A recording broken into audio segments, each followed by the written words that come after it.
Capítulo 11 O Sábado Bíblico. Eu havia prometido ao meu patrão que descobriria as razões por que Cyril guardava o sábado bíblico.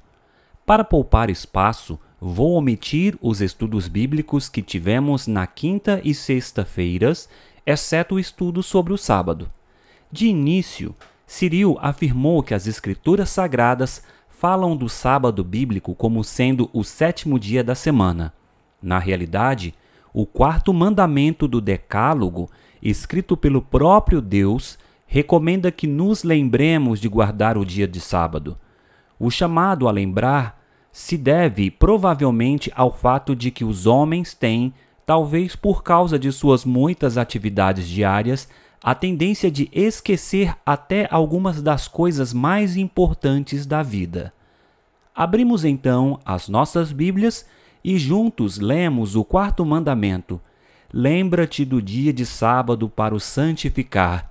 6 dias trabalharás e farás toda a tua obra. Mas o sétimo dia é o sábado do Senhor teu Deus. Não farás nenhum trabalho, nem tu, nem o teu filho, nem a tua filha, nem o teu servo, nem a tua serva, nem o teu animal, nem o forasteiros das tuas portas para dentro, porque em 6 dias fez o Senhor os céus e a terra, o mar e tudo o que neles há, e ao sétimo dia descansou. Por isso o Senhor abençoou o dia de sábado e o santificou. Êxodo 20, 8-11.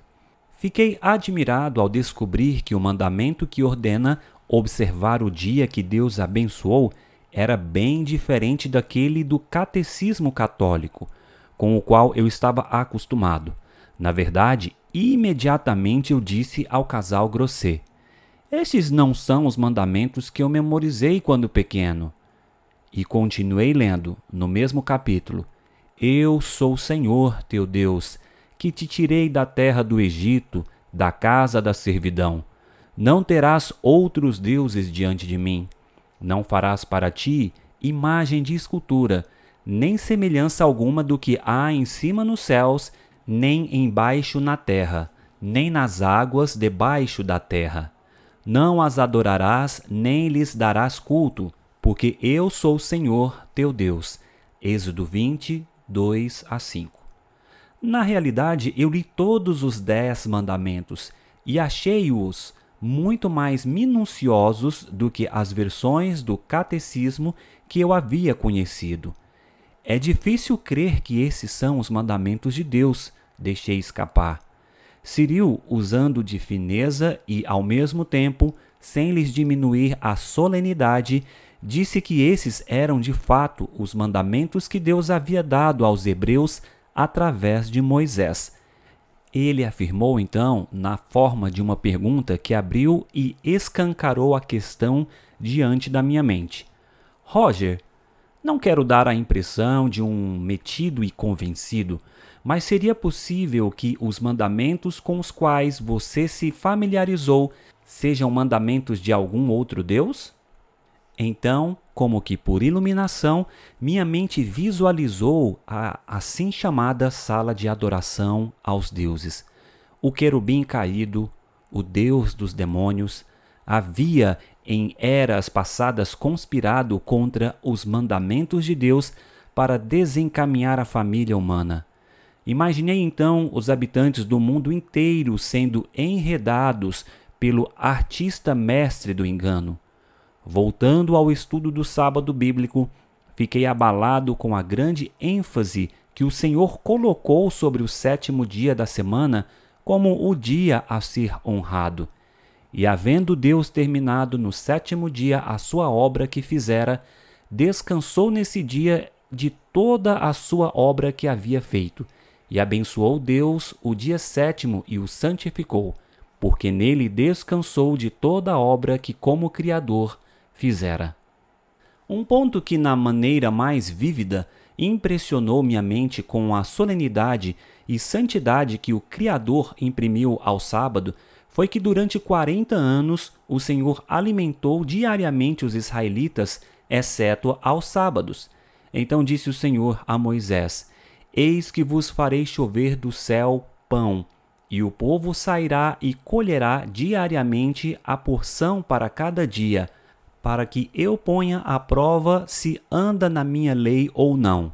Dar-se-á que, ao 7º dia, prepararão o que colherem, e será o dobro do que colhem cada dia. 6 dias o colhereis, mas o 7º dia é o sábado, nele não haverá. Êxodo 16, 4, 5 e 26. Foi interessante notar como o Senhor procurou impressionar os hebreus com a santidade do seu sábado. E ao lermos o relato da experiência com o maná, não pude conter o riso ao constatar que alguns persistiram em suas dúvidas sobre se Deus realmente queria dizer o que havia dito. Ao 7º dia saíram alguns do povo para o colher, porém não o acharam. Êxodo 16, 27.